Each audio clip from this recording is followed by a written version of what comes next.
जब दिल्ली के Rouse IAS coaching centre में बेसमेंट में पानी घुस जाता है, 3 स्टूडेंट को अपनी जान से हाथ धोना पड़ता है, उनकी मौत हो जाती है। उसके बाद ही स्टूडेंट दिल्ली में लगातार प्रदर्शन कर रहे हैं। और इसके बाद दिल्ली के बाद अगर जयपुर को देखा जाए तो वो भी एक यहाँ पर जो सिविल सर्विसेज की तैयारी करते हैं उनके लिए एक कोचिंग हब बन चुका है जयपुर। यहाँ पर शांतिपूर्वक तरीके से जो यहाँ के स्टूडेंट है वो यहाँ पर एक कैंडल मार्च कर रहे थे। यहाँ पर अब इनसे हम बातचीत करेंगे। क्या नाम है आपका? विजय लक्ष्मी। विजय लक्ष्मी, आप कैंडल मार्च करें सभी स्टूडेंट, एक तो है कि आपका इस मार्च को लेकर के क्या है कि क्यों कर रहे हैं, मेन जो आपके मुद्दे हैं वो क्या है? हमारा मोटो यही है मार्च को लेकर कि लोग जाने कि बच्चे घर से उठ के आते हैं पढ़ने के लिए, और जो जिन कोचिंग सेंटरों, पीजी, लाइब्रेरी पे वो विश्वास करके बैठते हैं, पूरा दिन वहाँ रहते हैं, तो उन पे क्या सेफ्टी मेजर है नहीं है, क्या क्या दिक्कतें हैं, बस उसी की जागरूकता के लिए हम कर रहे हैं। और इसका एक मुद्दा ये भी है कि कल को ऐसा कुछ घटनाक्रम फिर से ना हो, तो जहाँ जहाँ कोचिंग हब बन रहे हैं, जैसे पूरे इंडिया में जो जो सिटी है जहाँ जहाँ कोचिंग उभर रही है, तो प्रशासन को अभी से जागरूक होना चाहिए कि जितनी लाइब्रेरी, जितनी पीजी, जितनी कोचिंग है सारी लिस्टेड होनी चाहिए, सबके सेफ्टी मेजर होने चाहिए, और जो पीजी है उसमें गर्ल्स के लिए सिक्योरिटी मेजर्स भी होने चाहिए, और साथ में फूड सिक्योरिटी वाला भी इशू प्रशासन को खुद देखना चाहिए, क्योंकि हर कोई लाभ कमाना चाह रहा है। हम पढ़ रहे हैं, हम भी तो लाभ के लिए पढ़ रहे हैं, जो सामने वाला हमें रहने दे रहा है वो भी लाभ पैसा कमाना चाह रहा है, लेकिन ये मुद्दा प्रशासन का होना चाहिए। और जिन टीचर पे हम भरोसा करके उठ रहे हैं हमारे घर से, तो ये उनका भी नैतिक मुद्दा होना चाहिए कि स्टूडेंट कम से कम उनके नाम पे जो वहाँ उठ के आ रहे हैं ना, उन्हें कोई दिक्कत नहीं होनी चाहिए। कम से कम ऐसी कि उन्हें जान से याद धोना पड़ रहा है। जो बच्चे प्री क्वालिफाई कर रहे हैं, कितने साल से लगे रहे होंगे, सबको पता ही है ये चीज़, तो कि भाई कितने साल की मेहनत है और एक झटके में उनकी जान चली गई। ये तो प्रशासन की भी गलती है। सारी कोचिंग सेंटर तो कहाँ अगर कोचिंग सेंटर की दिक्कत है तो इतनी प्रशासन की भी तो है। ये प्रशासन को देखना चाहिए कि भाई हम यहाँ प्रशासनिक, हमें किसी ने भाई बनाया है, हमें सरकार इसके चीज़ के लिए पैसे दे रही है, तो हमें कम से कम ड्रेनेज सिस्टम है और बच्चों के जितने मुद्दे उन्हें देखना तो चाहिए ही। तो बस यही है कि कम से कम आगे इस मुद्दे से यही हमें सीखना चाहिए, और प्रशासन को भी कम से कम ये संज्ञान लेना ही चाहिए कि जिन जिन सिटी में कोचिंगें खुल रही है, अगर माइनर स्तर पे भी खुल रही है ना, तो उन्हें भी प्रशासन अपने कंट्रोल में रखे और सारे के सारे सेफ्टी मेजर दे, दिशा निर्देश बनाए, और हो सके तो सरकार इसके लिए कोई आयोग भी गठित करे तो बहुत अच्छी बात है। क्योंकि जितना बच्चा स्कूल और कॉलेजेस में टाइम दे रहा है, कम से कम उसका आधा से ज़्यादा तो वो कोचिंगों में भी खपाता ही है। तो इसके लिए सरकार को भी अगर आयोग गठित ना भी कर पाए तो कम से कम इनके लिए प्रशासनिक ढांचा तो बनना ही चाहिए, अच्छा से दिशा निर्देश भी जारी होना चाहिए। बस यही है। पहले से अगर सरकार कर दे तो ये चीज़ें होंगी नहीं। कि कम से कम भाई गाइडलाइन तो होगी, लाइब्रेरी के अंदर क्या क्या सेफ्टी मेजर है। प्रशासन को ये तक नहीं पता कि कितनी लाइब्रेरियां बन रही है। बहुत सारी लाइब्रेरी जो बाहर से तो दिखती नहीं, अंदर बेसमेंट के अंदर वही तो दिक्कत है। बेसमेंट दिक्कत नहीं है, दिक्कत ये वहाँ का मैनेजमेंट है। बेसमेंट में लोग रहते भी है, ये थोड़ी एक भारत एक है जहाँ बेसमेंट में चीज़ें हो रही है। बेसमेंट का अगर वहाँ से निकलने वाला गेट अलग हो, दोनों पे एंट्री और एग्जिट अलग अलग बना दे, यहाँ गेट बड़ा बना दे ताकि कुछ भी घटना हो तो बच्चे आसानी से बाहर तो निकल ही पाए वहाँ से। बस अभी जैसे कलाम अकेडमी, गुरु कृपा यहाँ के जयपुर की बड़ी कोचिंग है, उनमें भी अभी सील लगा है कि उनके फायर सेफ्टी को लेकर के बड़ी लापरवाही बरती गई। एग्जिट गेट नहीं है, बच्चे एंट्री कर रहे हैं, आपातकाल स्थिति में निकलेंगे कैसे? क्योंकि अभी भी हाथरस कांड हुआ कि कैसी भगदड़ मच गई, हॉल में 800 बच्चे बैठ रहे हैं। क्या कहेंगे आप इस पर? देखिए, यहाँ पर जितनी गलती प्रशासन की है, जितनी गलती कोचिंग वालों की है, उतनी ही गलती इन एस्पिरेंट की है। मैं मोटा मोटी तौर पे आपको समझाना चाहूँगा। यहाँ पे सिर्फ यूपीएससी की कोचिंग की बात नहीं करेंगे हम, दिल्ली के पटना के जो खान सर है उनको भी हम साथ में बात करेंगे, यहाँ की स्प्रिंग बोर्ड, इसको भी हम साथ में बात करेंगे। देखिए, क्लास के अंदर बच्चे बैठने की लिमिट हो सकती है 300 बच्चे। अगर हम यूपीएससी या फिर आरएस जैसी या फिर पीसीएस की कोचिंग की बात करते हैं तो यहाँ पे नीड होती है इंटरेक्शन की।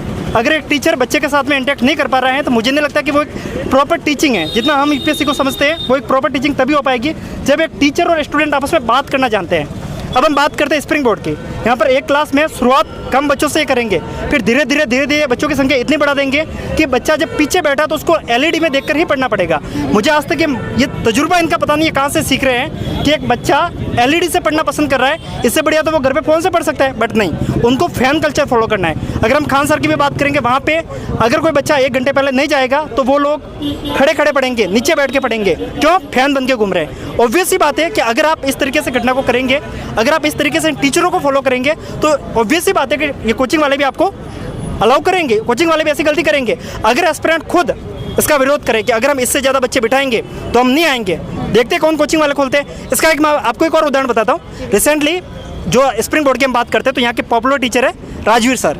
काफ़ी लोग इनके फैन बन के घूमते हैं, मुझे कोई प्रॉब्लम नहीं, बहुत अच्छे पढ़ाते हैं, राजस्थान के बारे में बहुत अच्छी जानकारी देते हैं। बट अभी मैं इनका एक वीडियो देख रहा था जिसके अंदर ये ऊपर से नीचे उतर रहे थे और काफ़ी बच्चे एक साथ में खड़े थे और वो लोग वीडियो रील के अंदर बता रहे हैं कि हम लोग ही जानते हैं ये मौत का खेल क्या है, और आप हंस रहे हो इस बात पे।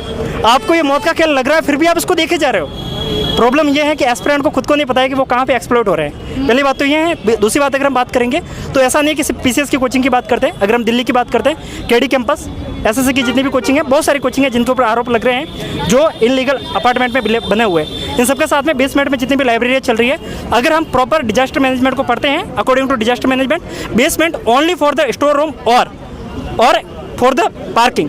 अदरवाइज अगर आप बेसमेंट को यूज़ करते हैं, बेसमेंट में पीजी भी है बहुत सारी, तो वो तो मैं कह रहा हूँ ना, बेसमेंट को जो यूज़ करना चाहिए या तो वो स्टोर रूम के लिए होना चाहिए या फिर वो पार्किंग के लिए होना चाहिए। इसके सिवा अगर आप बेसमेंट को यूज़ कर रहे हो तो आप सरासर गवर्नमेंट को मूर्ख बना रहे हो, बाकी कुछ नहीं कर रहे हो, और सरासर आप बच्चों को भी मूर्ख बना रहे हो। अच्छा, साथ में अभी आपने भी देखा होगा कि दिल्ली में जो स्टूडेंट है वो प्रदर्शन कर रहे और बोल रहे कि विकास देवी कीर्ति सर है या अवध ओझा सर है कि वो लोग जो बोलते हैं मंच से, इतना वीडियोज़ में इतना बोलते हैं, पॉडकास्ट में बोलते हैं, उन स्टूडेंट के लिए, इन स्टूडेंट के लिए आवाज़ उनकी उठती हुई नहीं थी कि वो आगे आके क्यों नहीं बोले। हाँ, देखिए यहाँ पे मैं जैसे कि खान सर, ओझा सर और दिव्य कीर्ति सर, इन सबके ऊपर आरोप लग रहे हैं। सबसे पहले बात करेंगे ओझा सर की।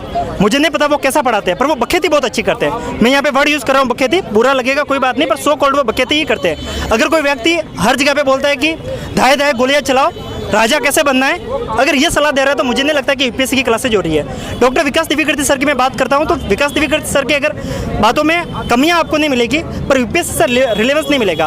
उनके 5-5 घंटे के क्लास के वीडियो देखने को मिल जाएंगे। अगर कोई व्यक्ति इमरजेंसी के ऊपर पूरा समझना चाहे तो वो पढ़ सकता है, पर अगर एक व्यक्ति ये सोच रहा है कि यूपीएससी का सिलेबस से रिलेटेड है, आई डोंट थिंक सो कि it is the related with the UPSC syllabus. According to UPSC syllabus you should to focus on the PYQ. PYQ में आपको कभी भी ये सवाल नहीं पूछा जा रहा है कि इमरजेंसी कैसे लगी, पूरी क्रोनोलॉजी को समझाइए। और अगर वो मिसा जैसे लॉ के ऊपर पूरा इतना वीडियो बनाते हैं और लोग उनको देख रहे हैं तो ये गलती उनकी है, बच्चों की गलती है। सर की इतनी ज़्यादा गलती नहीं मानेंगे, क्यों? क्योंकि वो बना रहे हैं, क्योंकि आप देख रहे हो। फिर बात करते हैं डॉक्टर विकास दिव्यकीर्ति सर की। इनकी जो भी रीलें चली वो चली है जहाँ पे इन्होंने प्यार की, रोमांस की, स्टूडेंट की, इन सारी बातों को ज़्यादा किया। जो बातें यूपीएससी सिलेबस से नहीं है, बाकी बातें वो चली और ये पॉपुलर हुए। आज जब बात आई कि यूपीएससी एस्पिरेंट के हक की बात है तो इनको बोलना चाहिए, ये सामने नहीं आए। और अभी 3 दिन के बाद में अब विकास दिव्यकीर्ति सर जो कोचिंग है वो अपना स्टेटमेंट दे रही है। यहाँ पे मैं एक बात और ऐड करना चाहूँगा। देखिए, टीचर नहीं बोले, अपने अपनी जगह पे एक अलग मुद्दा हो सकता है। बात करेंगे हम दृष्टि आईएएस, संस्कृति आईएएस, ओझा सर, इवन जितने भी यूपीएससी की बड़ी बड़ी कोचिंग है उनकी। अगर आप दृष्टि आईएएस की बात करते हैं, 27 जुलाई को मैटर हुआ। 28 जुलाई को अगर पूरा देश लड़ रहा है, सड़कों पे रो रहा है, पर इनके यूट्यूब चैनल के ऊपर एडवर्टाइजमेंट चल रही है नए कोचिंगों की, नए बैच की। अगर हम बात करते हैं संस्कृति आईएएस की, संस्कृति आईएएस कर क्या रहा है अपने यूट्यूब चैनल पे, बता रहा है कि ध्रुव राठी को कोर्ट ने समन क्यों भेजा। आपको क्या लग रहा है यूपीएससी पूछेगा? आप यूपीएससी के मैटर को क्यों नहीं पढ़ा रहे हो? आप बेफालतू की बखेती क्यों पढ़ा रहे हो? आपको पता है कि ये चीज़ें करंट की हैं, ये न्यूज़ की हैं, ये अगर आप दिखाते हो तो आप रिलेवेंट हो इसके लिए, क्योंकि आपका हक है कि आप करंट के इश्यू को उठाओ। उनका हक है सिलेबस को पढ़ाओ, लेकिन नहीं, वो पढ़ाएंगे तो व्यू कैसे आएंगे? तो ऑब्वियस ही बात है, मोटा मोटी तौर पर गलती स्टूडेंट और माफिया दोनों की है।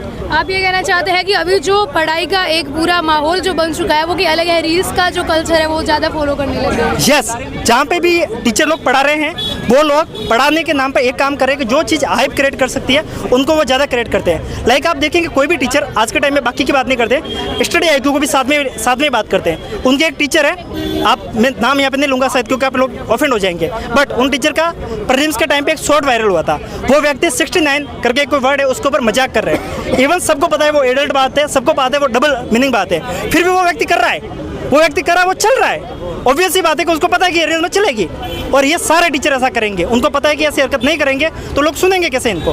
तो मोटा मोटी तौर पे सारी समस्या इनकी है। बिल्कुल, तो आप तैयारी करते हैं आप ही? जी, मैं यूपीएससी की तैयारी कर रहा हूँ मैं। जी बिल्कुल, तो देखिए आपने जिस तरह की स्टूडेंट के मुद्दे हैं कि जब, क्योंकि पहले ये बात सामने इतनी नहीं आई कहाँ पर कोचिंग खुली है, क्या बेसमेंट में क्या हो रहा है या क्या नहीं हो रहा है, कोचिंग सेंटर है वो क्या कर रहे हैं, लापरवाही बरत रहे हैं या नहीं। लेकिन एक बात तो है कि स्टूडेंट के साथ जो इतनी लापरवाही, उनके साथ, उनकी जान के साथ खिलवाड़ है, वो तो कोचिंग सेंटर्स है वो ज़रूर कर रहे हैं, क्योंकि नाम तो बड़े हो गए, लेकिन जो छोटी छोटी चीज़ें हैं कि इनकी सेफ्टी है, कहाँ से बाहर निकलेंगे, अचानक से कुछ हो गया, तो इन चीज़ों का ध्यान है वो नहीं रखा जा रहा है। और यही कारण है कि दिल्ली में यह घटना घटी। और जयपुर में भी अभी प्रशासन है वो सख्ते में आया है, अभी जो है वो जांच कर रहे हैं और सील भी कर रहे हैं। ये सारे स्टूडेंट थे जो शांतिपूर्वक तरीके से अपनी बात को रख रहे थे कि अभी जो कोचिंग का हाल है वो क्या है, और स्टूडेंट के साथ हर जगह जो पीजी, लाइब्रेरी, कोचिंग के अंदर जो चीज़ें होती है, प्रॉब्लम होती है, वो अभी इस वक्त में क्या होती है, क्या उनको फेस करना पड़ता है। मैं ममता आप सभी के साथ जुड़े रहे इधर कटक से। शुक्रिया।